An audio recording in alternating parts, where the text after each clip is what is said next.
नमस्कार, मैं हूं आपके साथ विभा उपाध्याय और आप सभी दर्शकों का अन्नदाता कार्यक्रम में स्वागत करती हूं। हमारे देश का किसान जन का पोषक है, वो श्रम का देवता है, अन्नदाता है। उसमें ही भारत की आत्मा निवास करती है और ऐसे ही किसानों की प्रगति के लिए हम खेती बाड़ी से जुड़ी हुई बहुत सी नई लाभकारी जानकारियां हर रोज सुबह लेकर आते हैं। तो चलिए कार्यक्रम शुरू करने से पहले देखते हैं क्या है आज के अन्नदाता में।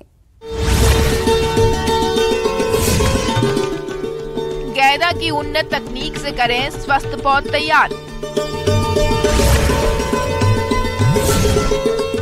अरहर के साथ अन्य फसलों की खेती करके कमाए अधिक मुनाफा।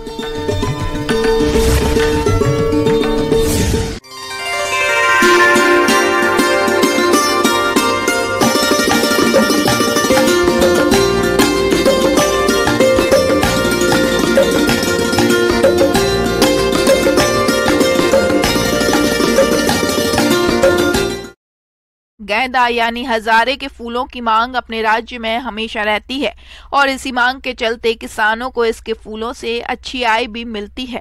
तो इस लाभ को देखते हुए जो किसान गेंदा की खेती करना चाहते हैं, इनके लिए जरूरी है कि वे पहले गेंदा की पौध तैयार करें। तो आप गेंदा की पौध किस प्रकार से तैयार करें और पौध तैयार करते समय आप किन किन बातों का खास ध्यान रखें, आइए जानते हैं कृषि विज्ञान केंद्र अरनिया सीकर के विषय विशेषज्ञ डॉक्टर महेश चौधरी से।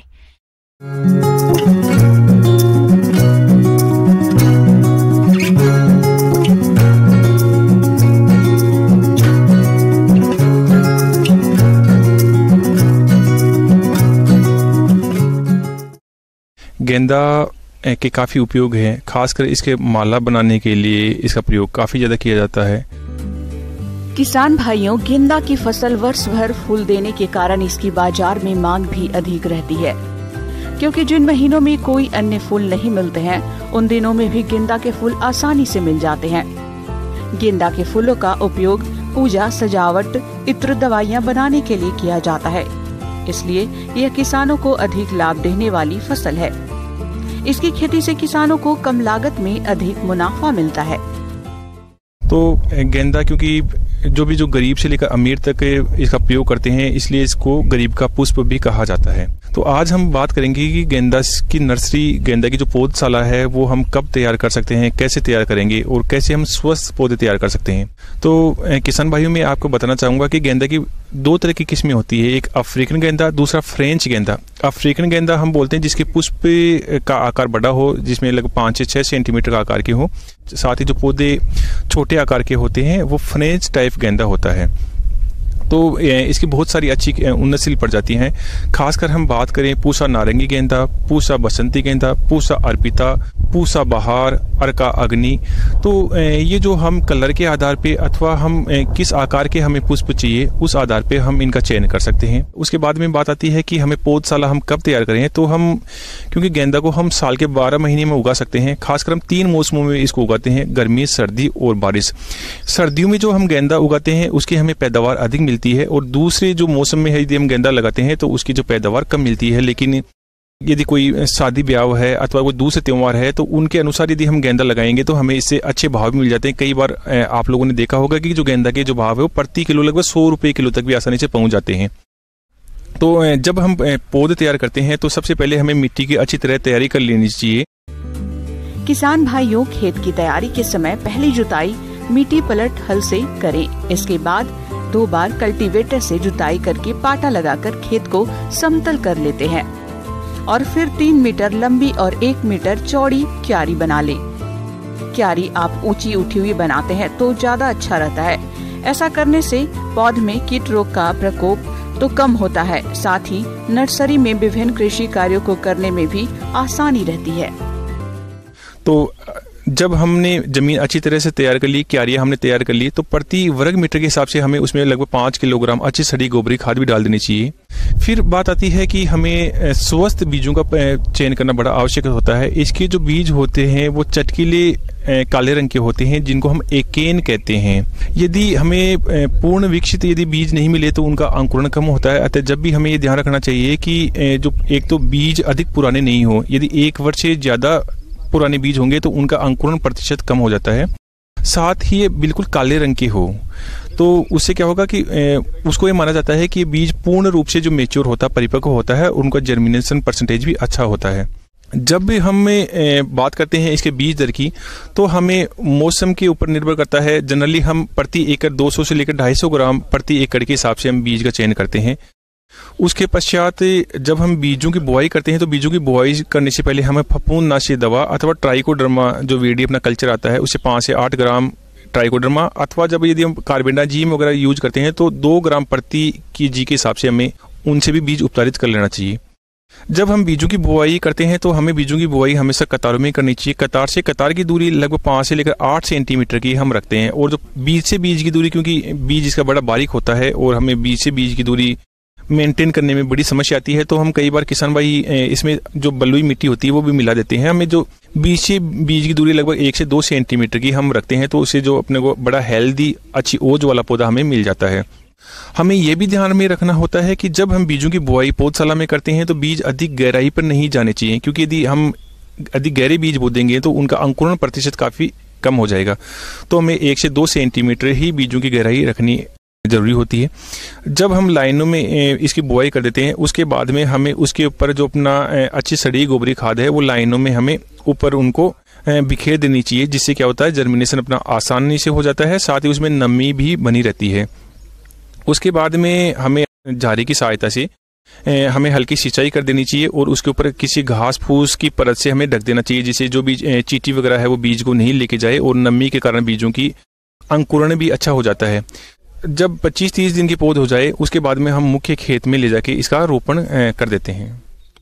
किसान भाइयों, अब लेते हैं एक छोटा सा ब्रेक।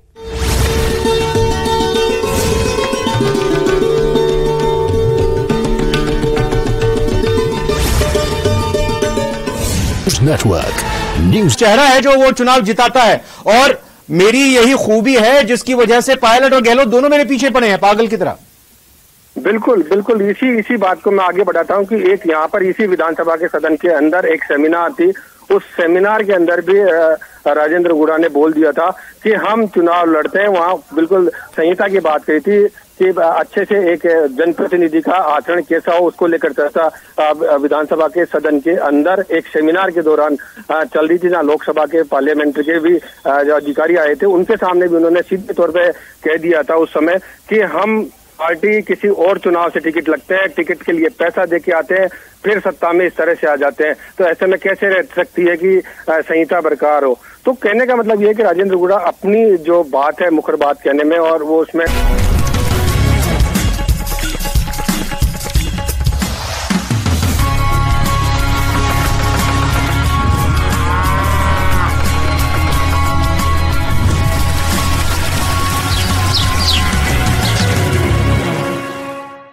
ब्रेक के बाद आप सभी दर्शकों का अन्नदाता में स्वागत है।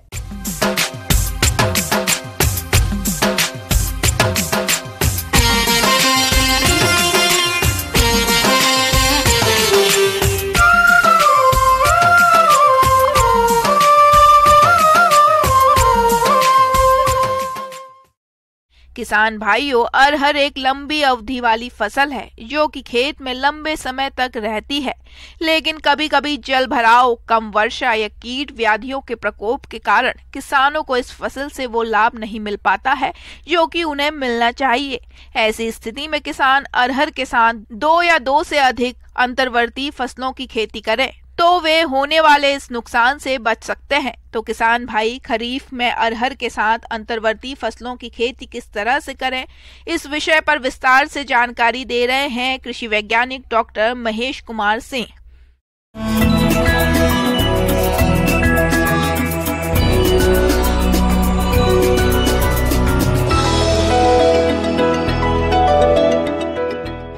अरहर में अधिक उत्पादन हेतु अंतर्वर्ती फसलों की खेती।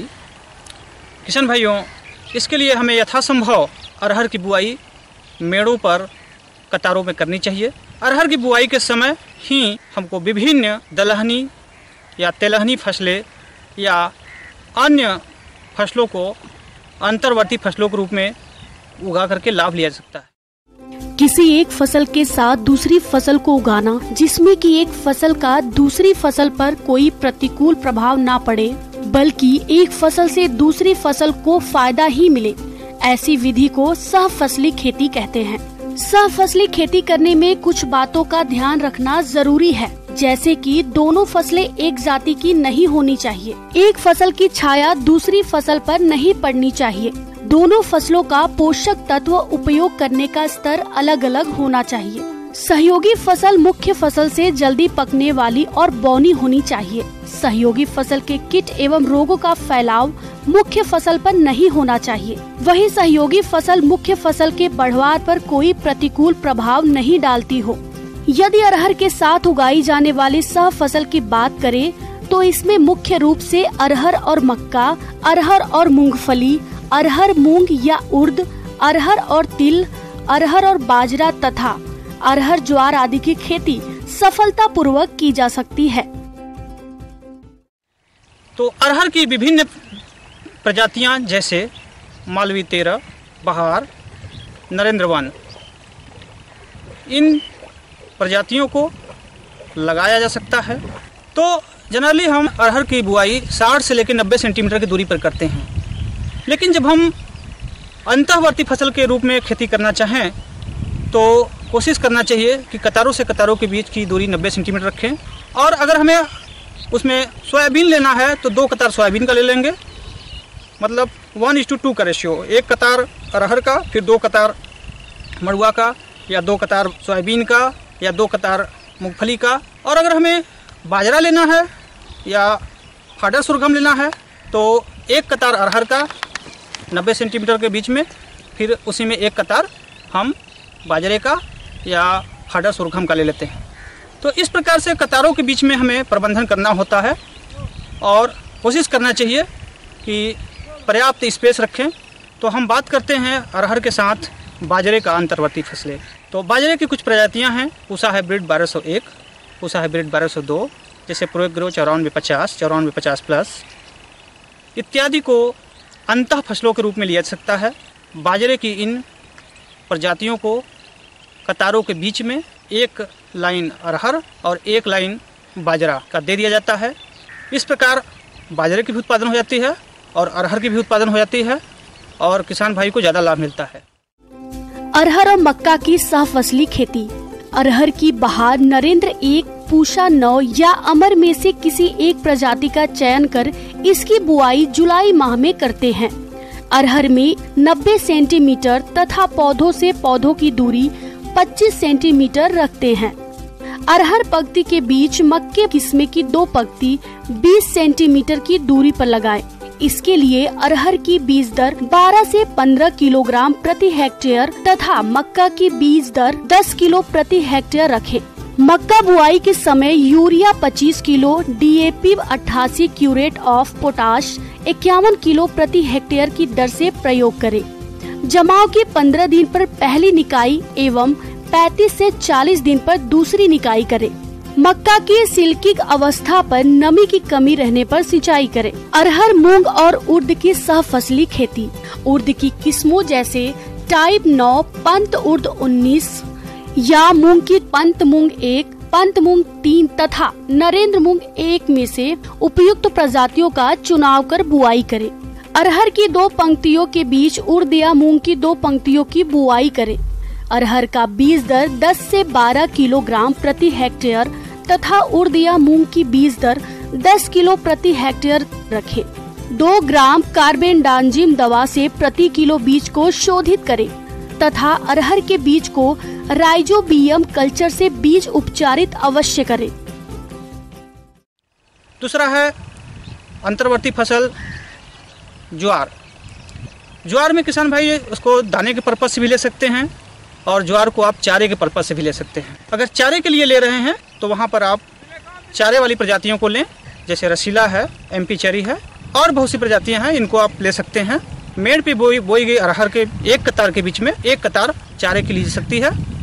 इससे आपको 60 से 65 दिन बाद चारा की कटाई कर ली जाती है। हरा चारा पर्याप्त मात्रा में मिल जाता है और साथ ही साथ अरहर पे कोई विपरीत प्रभाव नहीं पड़ता और अरहर का उत्पादन मुख्य फसल जैसा ही होता है।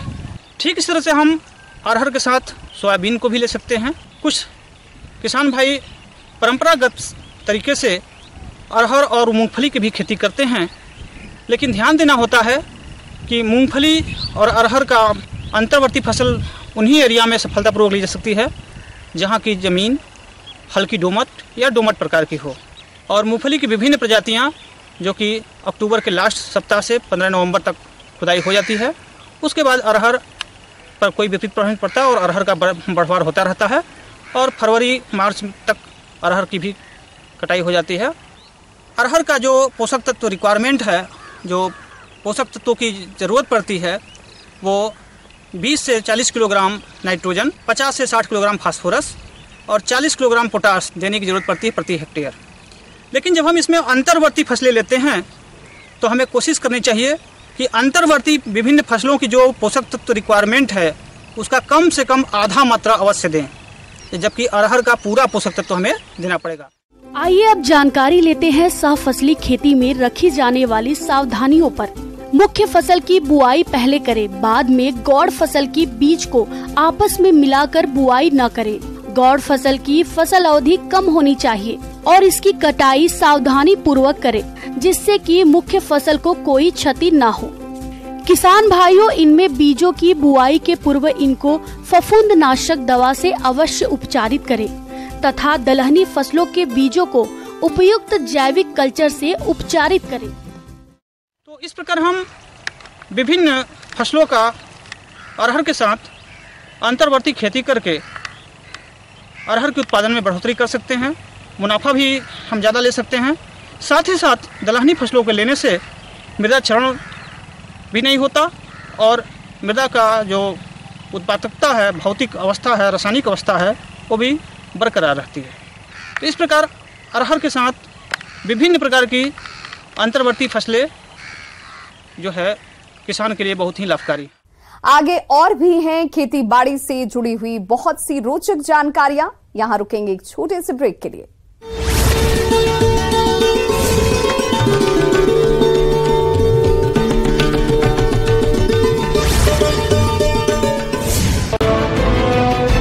लेकिन इसके पीछे अगर थोड़ा सोचा जाए और देखा जाए राजनीतिक दृष्टि से, तो सामने निकल के आता है कि कहीं न कहीं सरकार और गूढ़ा दोनों दो रास्ते हो चले थे। और इसलिए क्योंकि ये बयान ऐसे वक्त में आया है जब प्रदेश में ये लास्ट विधानसभा का सेशन चल रहा है और उसके अंदर अभी क्योंकि 24 तारीख का विधानसभा की बैठक होगी, तब ये बहुत ज्यादा हमलावर बात हो जाएगी। तो ये कहीं कहीं ऐसा लगता है कि पहले से ही कोई खींचतान जो सरकार और सरकार में रहते हुए मंत्री के बीच चल रही थी, उसको आखिर टूटना ही था, ये भी समझा जा सकता है। जी, सदन की कार्यवाही का आपने जिक्र किया, करीब 6:30 पौने 7 के आसपास ये बयान दिया गया था राजेंद्र गुढ़ा जी की तरफ से। उसके बाद फिर सदन की कार्यवाही इसको स्पष्ट कीजिएगा कि 8 बजे तक के लिए बढ़ाई गई थी। देखिए मैं आपको क्लियर कर दूं कि ये बात 2 बजे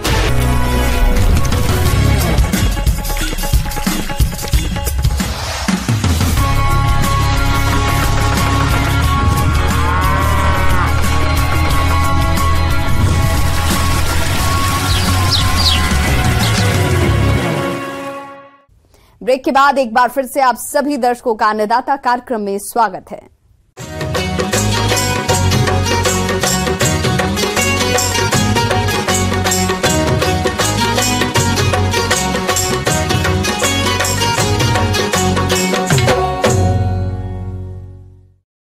प्रदेश के जिन किसान भाइयों ने ओल की फसल लगा रखी है वो अभी बढ़वार की अवस्था पर है और इस समय फसल की अच्छी बढ़वार के लिए कई कार्यों जैसे सिंचाई, उर्वरक प्रबंधन के साथ साथ कीट और रोगों का समय पर नियंत्रण करना जरूरी है। तभी आपको अपनी ओल की फसल से आगे चलकर अच्छा उत्पादन मिलेगा। तो चलिए ओल की फसल से सही प्रबंधन के बारे में जानते हैं कृषि वैज्ञानिक डॉक्टर अभिषेक कुमार से।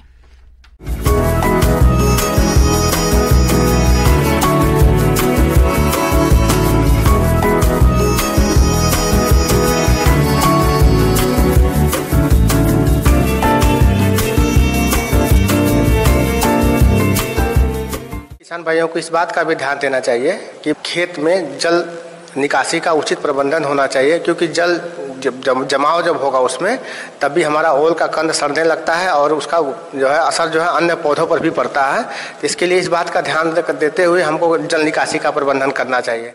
अक्सर बारिश के मौसम में कभी कभी खेतों में अधिक जल भराव होने लगता है। इसके चलते पौधे में कई प्रकार के रोग पनपने लगते हैं और कंद गलने की भी समस्या आती है। इससे बचाव के लिए खेत में जल निकास की उचित व्यवस्था बनाए रखें। साथ ही पौधों के तनों के पास मिट्टी चढ़ाने का कार्य करना आवश्यक रहता है। इससे पौधों को मजबूती मिलती है और उत्पादन में भी बढ़ोतरी होती है। देखिए, ओल की खेती में सिंचाई का बहुत ज़्यादा महत्व होता है, तो इसलिए सबसे पहले उन लोगों को अपनी खेती में सिंचाई का ध्यान देना होगा। इसके लिए जो है उनको 7 से लेकर के 10 दिनों के अंतराल पर लगातार सिंचाई करने की आवश्यकता है। उसके अलावा दूसरा चीज़ की ओल लगाने के 20 से 30 दिनों बाद जो है अंकुरन जो होता है, अंकुरन के बाद निराई गुड़ाई करने की आवश्यकता होती है, तो उस समय अपने खेत में निराई गुड़ाई करें। ओल की फसल को सिंचाई की ज्यादा जरूरत होती है, क्योंकि पौधों को पानी की उचित मात्रा मिलती रहने से इसमें कंदों का विकास अच्छा होता है। इसकी पहली सिंचाई रोपाई के तुरंत बाद कर देनी चाहिए। बीजों को अंकुरित होने तक खेत में नमी की मात्रा बनाए रखने के लिए फसल की सप्ताह में 2 बार सिंचाई करें। बीजों को अंकुरित होने के बाद बारिश से पहले गर्मियों के मौसम में फसल में 4 से 5 दिन के अंतराल पर पानी देना चाहिए। ओल लगाने के 20 से 30 दिनों बाद जो अंकुरन होता है, उसके बाद से जो है हमको उसमें ध्यान देने की आवश्यकता होती है कि नमी अवश्य बना रहना चाहिए। और उसके बाद से जो हम ओल लगाते हैं उसका यह भी हमको ध्यान देना है कि कंदों की रोपाई जो किए, रोपाई के 50 से 60 दिनों बाद तथा 80 से 90 दिन के बाद 40 किलोग्राम नाइट्रोजन एवं 40 किलोग्राम पोटास को 2 बराबर भाग में बांट करके हम मिट्टी चढ़ाते समय उसको डालना चाहिए। और मेन जो खरपतवार नियंत्रण है, खरपतवार नियंत्रण भी उसी समय मिट्टी चढ़ाने के समय करना चाहिए। और पुनः सिंचाई जो है 15 से 20 दिनों के अंतराल पर सिंचाई अवश्य करना चाहिए। ओल की फसल में खरपतवार नियंत्रण की बात करें तो पहली निराई गुड़ाई 50 से 60 दिनों की फसल में करें और दूसरी निराई गुड़ाई 80 से 90 दिन की फसल में करनी चाहिए। निकाई गुड़ाई करते समय पौधों पर मिट्टी भी चढ़ाते जाएं। इसके अलावा ओल में मुख्य रूप से जो लगने वाले जो रोग हैं, ये झुलसा रोग, इसमें क्या होता है, पूरा पत्ता झुलस जाता है और पूरा पौधा जो है खराब हो जाता है, उसका पैदावार पर इसका असर पड़ता है। तो इसके लिए हमको कार्बेंडाजिम दवा का जो छिड़काव जो है 2 ग्राम प्रति लीटर पानी के हिसाब से घोल बना करके स्टिकर मिलाकर शाम के समय करना चाहिए। एक और बीमारी लगता है इसमें जिसको हम लोग बोलते हैं तना गलन, यानी तना गल करके जमीन की सतह से गिर जाता है। इसका उस समय हम कार्बेंडाजिम 2 ग्राम के हिसाब से प्रति लीटर पानी में घोल बना करके ड्रेंचिंग करें और 15 दिनों के अंतराल पर 2 से 3 बार अवश्य करना चाहिए। इसके अलावा ट्राइकोडर्मा जो हमारा एक प्रकार से जैविक फफूंदनाशी है, उसका भी 5 ग्राम प्रति लीटर पानी के हिसाब से घोल बना करके हम ट्राइकोडर्मा से भी ड्रेंचिंग कर सकते हैं। इसके अलावा अगर हम ओल पिछले बार उस खेत में लगाए हैं तो फसल चक्र भी हमको अपनाने की आवश्यकता होती है। और जब भी हम ओल की खेती करें तो बीज उपचार अवश्य करें, कार्बेंडाजिम से अथवा ट्राइकोडर्मा से करना चाहिए।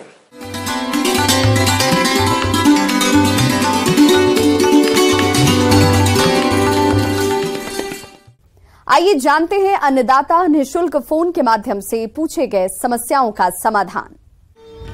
आज के अन्नदाता हेल्पलाइन में जिस प्रश्न को कार्यक्रम में शामिल किया गया है उसे पूछा है गांव गजपुरा जिला प्रतापगढ़ के किसान गुलाब सिंह ने। आप गाय की गिर नस्ल की पहचान के बारे में जानकारी चाहते हैं तो गुलाब सिंह जी आपकी जानकारी के लिए प्रस्तुत है कार्यक्रम का यह अंश।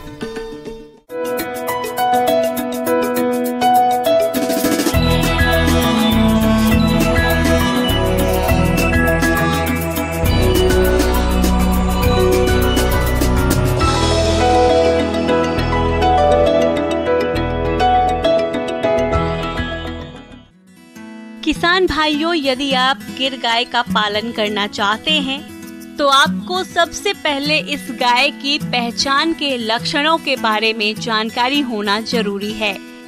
किसान भाइयों, गिर गाय के शरीर का रंग सफेद, गहरे लाल या चॉकलेट भूरे रंग के धब्बे के साथ या कभी कभी चमकदार लाल रंग में भी होता है। इस गाय का शरीर मध्य से लेकर बड़े आकार तक पाया जाता है। इसके कान काफी लंबे और नीचे की ओर लटके हुए होते हैं। इनका माथा चौड़ा और उत्तल आकार का होता है। साथ ही सींग पीछे की ओर मुड़े रहते हैं। इनके शरीर की त्वचा बहुत ही ढीली और लचीली होती है। इस तरह किसान भाइयों, आप इन लक्षणों को ध्यान में रखकर गिर गाय की आसानी से पहचान कर सकते हैं।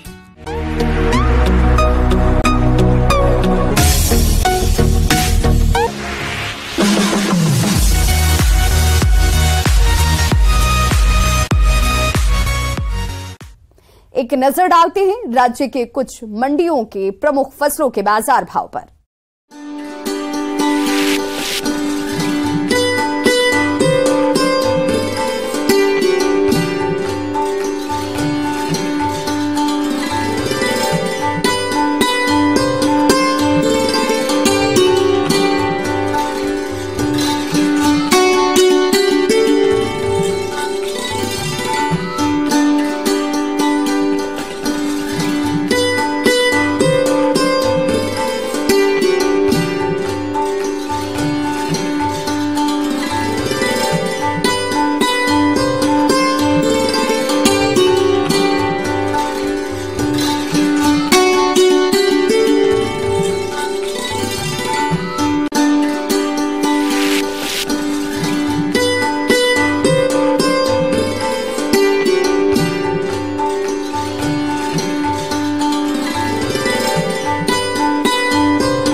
किसान भाइयों, कृषि संबंधित समस्या और सुझावों के लिए आप हमें इस पते पर संपर्क कर सकते हैं।